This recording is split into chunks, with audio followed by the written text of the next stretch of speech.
香港嘅街坊，唔知你有冇發現，最近行街周圍都係嗰啲15蚊一盒嘅平價飯盒，由深水埗、觀塘到元朗，周圍都開到茶尾。唔少人第一反應可能係覺得，哇，15蚊有一大盒兩餸飯或者切雞飯，真係逆市奇蹟，簡直係基層恩物，打工仔救星。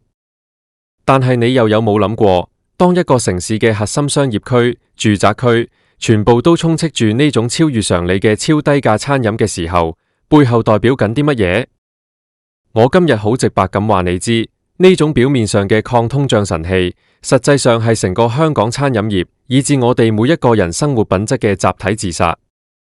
當你每餐都喺度慶幸緊自己用少咗錢嘅時候，一場由消費降級引發嘅海嘯，其實已經悄悄咁吞噬緊我哋以往引以為傲嘅生活方式，而呢個代價可能遠遠超出你想象。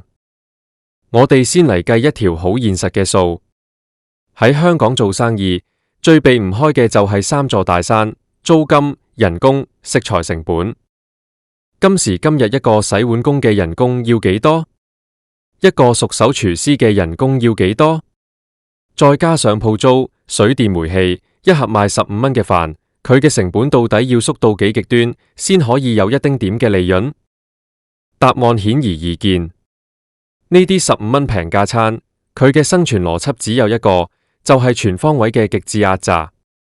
首先被犧牲嘅，絕對係食材嘅質素。你食落口嘅肉，好可能係漂白過嘅冷凍僵屍肉，或者係來源不明嘅重組肉，啲油可能係最廉價、反式脂肪爆棚嘅劣質油，連啲菜都可能係過期或者用大量化肥催生、冇洗乾淨嘅剩菜。當你日日將呢啲化學科技同劣質殘渣吞落肚嘅時候，你表面上係慳咗幾十蚊，但實際上你係用自己條命、自己嘅健康去補貼緊呢個低價。慢性病、三高，甚至更嚴重嘅疾病喺未來等緊你嘅時候，你就會發現今日慳返嚟嘅錢，連未來去醫院睇一次醫生嘅掛號費都唔夠俾。呢個唔係消費，呢個係慢性自殺。除咗食材，被壓榨嘅仲有成個行業嘅生態。一個健康嘅市場應該係一分錢一分貨，有競爭，有進步，大家靠提升味道同服務嚟賺錢。但係當15蚊平價餐變成主流，成個餐飲業就陷入咗一場瘋狂嘅內卷同惡性競爭。隔壁間茶餐廳本來賣開50幾蚊一餐，用本地新鮮豬肉，火候十足，但係因為街頭街尾都開滿15蚊飯盒，啲客流失晒，迫於無奈，佢一係就跟住降價，跟住一齊用劣質食材，一係就只能夠默默等死，執笠結業。結果呢？嗰啲真正用心做餐飲，想保留香港本土味道，講究傳統手藝嘅師傅同小店，一間一間咁被逼入死胡同。最後成條街剩返啲乜嘢？剩返一式一樣，好似工廠流水線咁生產出嚟嘅預製菜飯盒。香港以前係聞名世界嘅美食天堂，我哋有精緻嘅大排檔，有鑊氣十足嘅小炒，有講究新鮮嘅海鮮。但係當大家都追求極致便宜嘅時候，呢啲需要時間、需要成本去傳承嘅飲食文化就會徹底絕跡。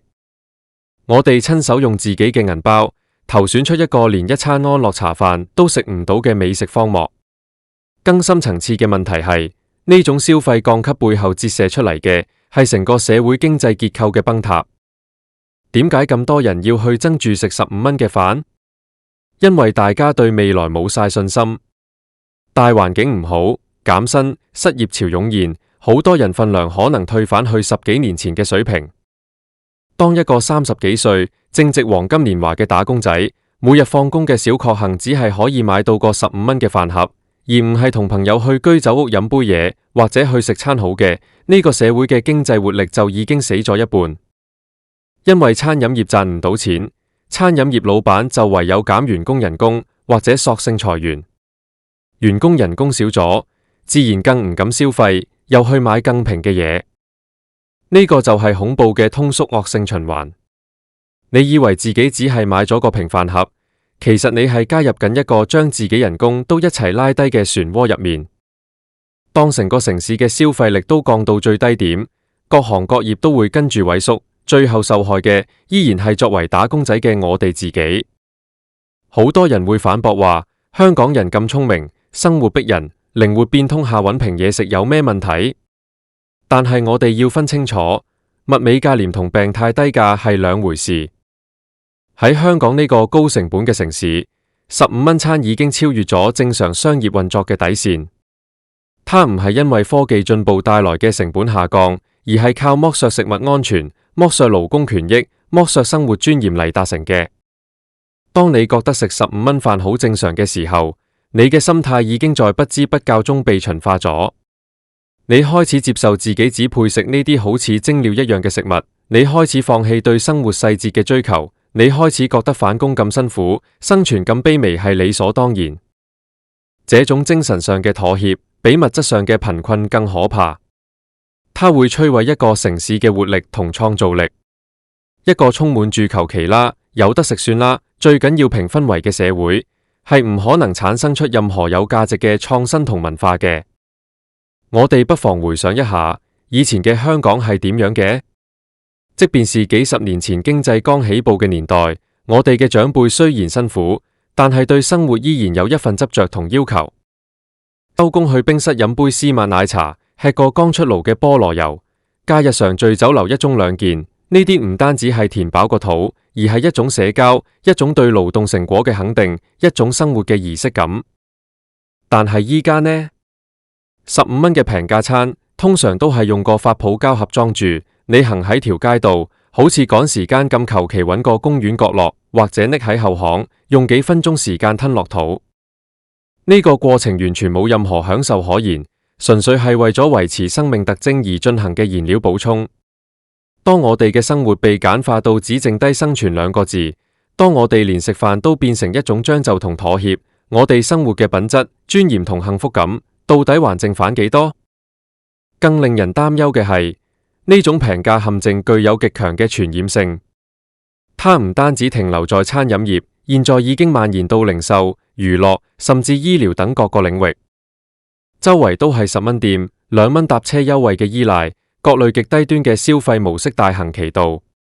表面上看，大家嘅生活成本好似降低咗，但實際上面對嘅係全方位嘅服務降級同質量倒退。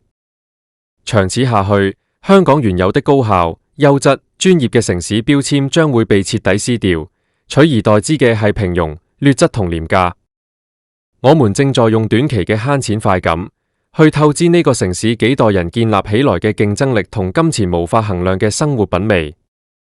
所以，面對呢些鋪天蓋地嘅15蚊平價餐，我哋真係要保持清醒。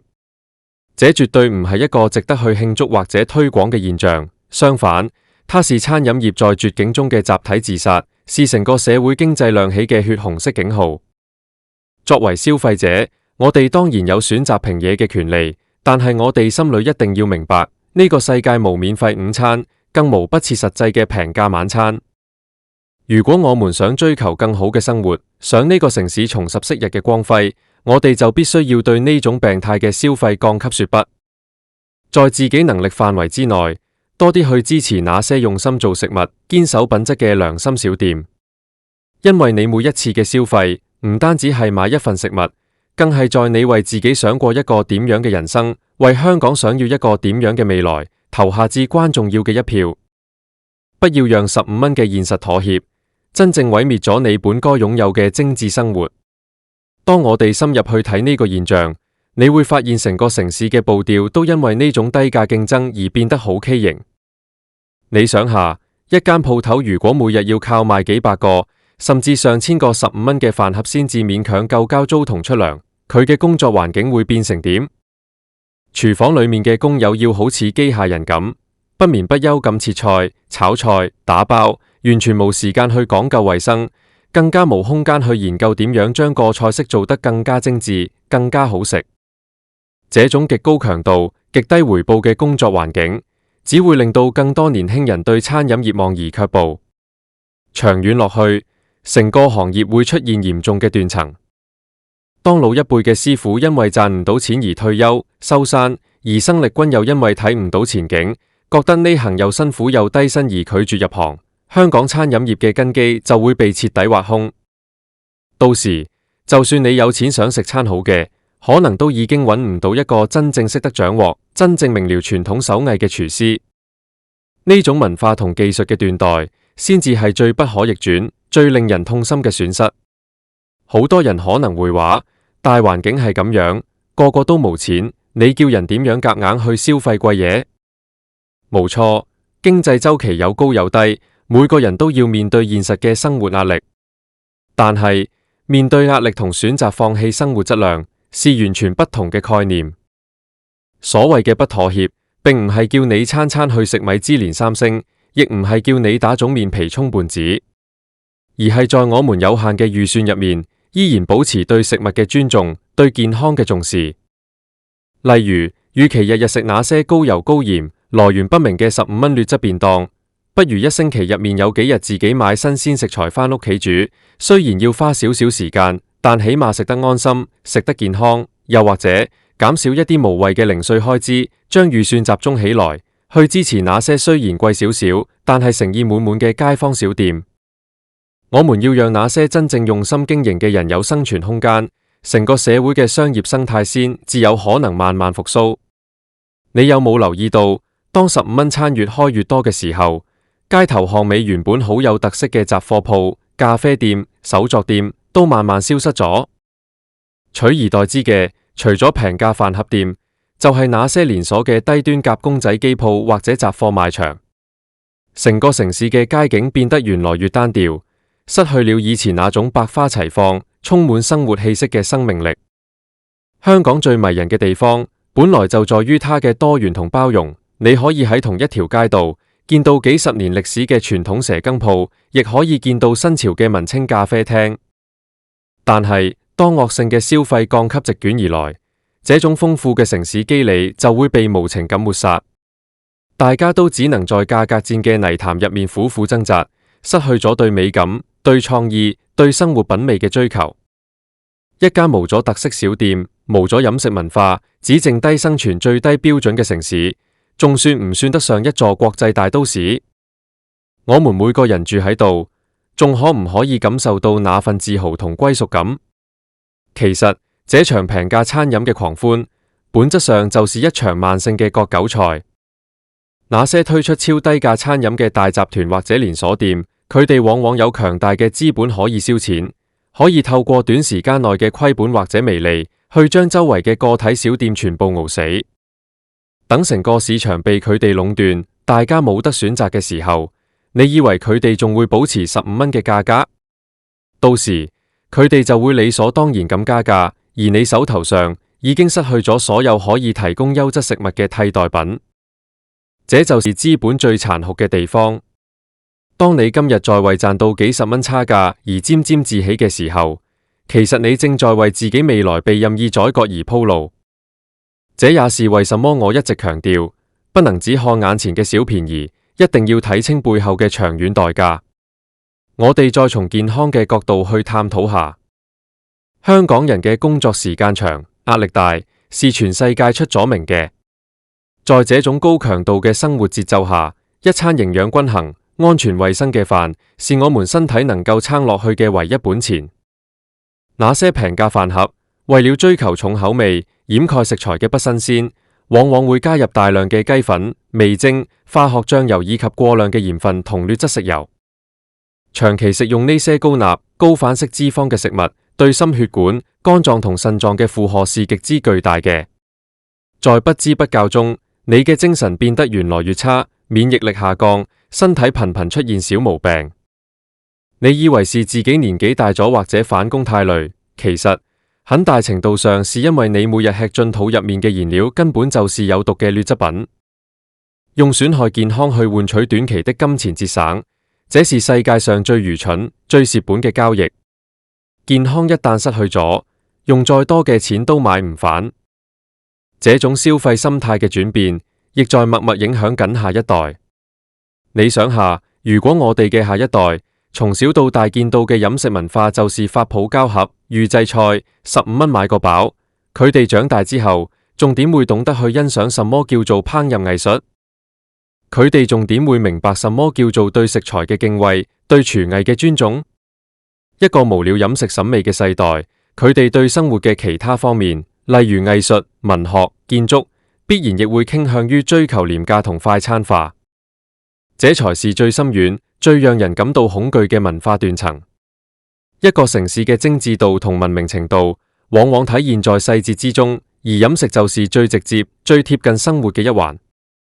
當我們連這一環都徹底放棄，任由其走向低俗同劣質嘅時候，這個城市嘅靈魂也就開始枯萎了。面對這樣嘅困局，我們每一個人其實都有一份責任。我們不能只是坐在這裏抱怨大環境不好，然後一邊繼續去排隊買那些15蚊嘅平價餐，推波助瀾。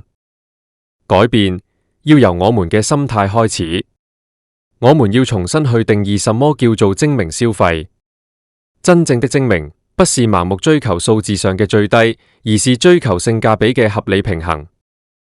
我們要明白，一份合理嘅價格背後包含咗對農夫嘅尊重，對廚師手藝嘅肯定，對清潔工付出嘅回報，以及對我們自己健康嘅保障。當我們願意為這份合理去埋單嘅時候，我們就是在為這個社會注入正面嘅能量，再維持一條健康嘅產業鏈。香港經歷過無數次嘅風雨同經濟轉型，每一次我們能夠挺過來，靠嘅都不是自暴自棄，不是全線降級去迎合劣質，而是靠着對品質嘅堅持，對進步嘅渴望，以及那份永不服輸、追求精緻嘅精神。當年嘅大排檔雖然簡陋，但師傅對鑊氣嘅要求，對食材新鮮度嘅執着，一點都唔馬虎。那種在逆境中依然要做到最好嘅態度，才是真正嘅香港精神。而依家這種充斥街頭嘅15蚊平價餐，恰恰是這種精神嘅反面。它代表着放棄，代表着將就，代表着向現實毫無底線地妥協。如果我們任由這種將就文化蔓延，香港將不再是那個充滿傳奇、令人向往嘅東方之珠，而會淪為一個平庸無奇、失去色彩嘅普通城市。所以，下一次當你行過街頭，再次見到那些排長龍、打着驚人低價旗號嘅平價餐店嘅時候，不妨停一停，諗一諗，問下自己：我真係差這幾十蚊嗎？我真係願意為咗慳這一點點錢，去冒健康嘅風險，去犧牲生活嘅尊嚴，去親手扼殺那些守護香港味道嘅小店嗎？希望我們都能夠保持一份清醒同骨氣，在能力所及嘅範圍內，選擇對自己更好、對這個城市更有益嘅生活方式。不要讓那些表面便宜嘅陷阱偷走咗你原本可以好精彩、好有品質嘅人生。生活再難，我們依然可以選擇活得體面、食得有尊嚴。這不單止是對自己負責，亦是我們每一個深愛香港嘅人對這個城市最溫柔、最有力嘅守護。